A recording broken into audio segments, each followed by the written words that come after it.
Salut à tous. En début d'après-midi, le quotidien régional Le Parisien lâche une bombe. Zlatan aurait pris la température au Paris Saint-Germain il y a quelques mois pour un retour au PSG. Cela n'a pas abouti, le PSG avait d'autres projets. Allez, on va parler de tout ça, c'est parti. Incontestablement une légende absolue du club, Zlatan est immortel. À l'âge de 39 ans, il a remis l'AC Milan dans une lancée cohérente et ambitieuse et a reconquéri les fans du football italien et du monde entier. Alors, est-ce qu'un retour de Zlatan au PSG aurait été excitant et bénéfique pour le Paris Saint-Germain?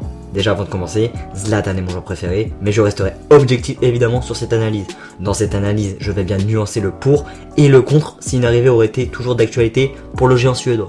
Alors déjà, évidemment le retour d'une légende, c'est toujours excitant, dans n'importe quel club. Surtout quand celle-ci a marqué l'histoire de ton club. Le retour d'une légende, tu ressens son adrénaline d'un nouveau défi avec son ex en quelque sorte. Je pense qu'il n'avait pas envie d'un retour que pour des raisons salariales le Zlatan. Je sens cette envie revancharde avec le PSG au niveau de la LDC. Le fait de ne pas avoir au moins atteint le dernier carré de cette fameuse compétition avec le Paris Saint-Germain, alors que PSG l'a fait sans lui durant ces 2 dernières années, je pense qu'il y a un sentiment de vouloir terminer le boulot. Alors attention, je ne dis pas que Zlatan n'a rien fait pour le PSG ou n'a pas tout fait. Il a crédibilisé carrément le projet parisien, il a marqué la décennie du club, il a fait franchir un cap sur le plan sportif et médiatique le PSG. C'est une véritable légende du football, mais dans un esprit orgueilleux et arrogant en quelque sorte, le fait de ne pas avoir rempli l'objectif du club sur le plan européen, c'est-à-dire de gagner cette LDC, l'a peut-être fait réagir. C'est qu'un avis, mais ça me paraît totalement logique au vu du personnage. D'ailleurs, restons dans la thématique du personnage. Un personnage arrogant, enfin, une arrogance plutôt plaisante et logique, c'est un personnage qui a toujours faim de victoire, c'est un leader, un véritable buteur avec un charisme extraordinaire. Mis à part le plan sportif, évidemment qu'un Zlatan c'est mieux qu'un Icardi qui n'est pas professionnel et qui ne bouge pas sur le terrain pour aider ses coéquipiers ou encore un Moïse Kean. Zlatan est quasiment toujours fiable physiquement, véritable effet de leader et un vrai buteur malgré son âge avancé. Mais rajouter cet ego dans le vestiaire parisien, est-ce vraiment bénéfique? On le sait tous, Zlatan a besoin d'une équipe qui tourne autour de lui, une équipe qui fonctionne avec Ibrahimovic, c'est une équipe qui joue pour Zlatan Ibrahimovic. Dans une équipe, Zlatan est le patron et c'est comme ça. C'est pour ça que son passage au Barça en 2009-2010 est mitigé.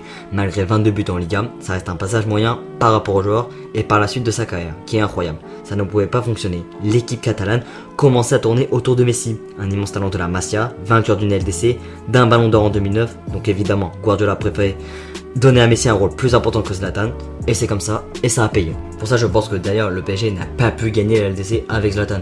Pas parce que c'est un mauvais joueur, mais parce que c'est un individualiste. Je ne le dis pas avec méchanceté, j'adore le joueur, mais gagner une compétition aussi prestigieuse que la LDC, ça demande un minimum d'esprit collectif.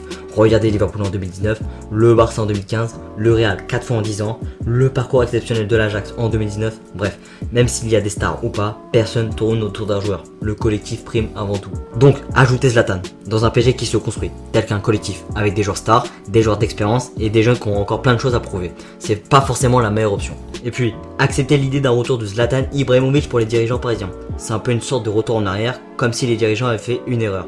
Paris doit avancer comme elle le fait, bâtir une équipe collective avec des individualités fortes et un collectif fort. Pour en finir, évidemment qu'un transfert m'aurait plu et aurait pu être réalisable. Son agent est Mino Raiola, Leonardo connaît bien l'AC Milan et Zlatan a une valeur de 4 millions d'euros. Mais voilà, l'AC Milan joue pour Zlatan, elle marche bien, elle a un projet, elle joue la LDC et elle construit une véritable équipe. Zlatan contribue à la reconquista du calcio de Milan, c'est un véritable challenge pour lui. Et voilà, c'est la fin de cette vidéo. Si elle t'a plu, lâche un pouce bleu et partage-la à tes amis. Moi je te retrouve pour une nouvelle vidéo sur le cas Neymar et je te dis à très vite. Allez, ciao ciao.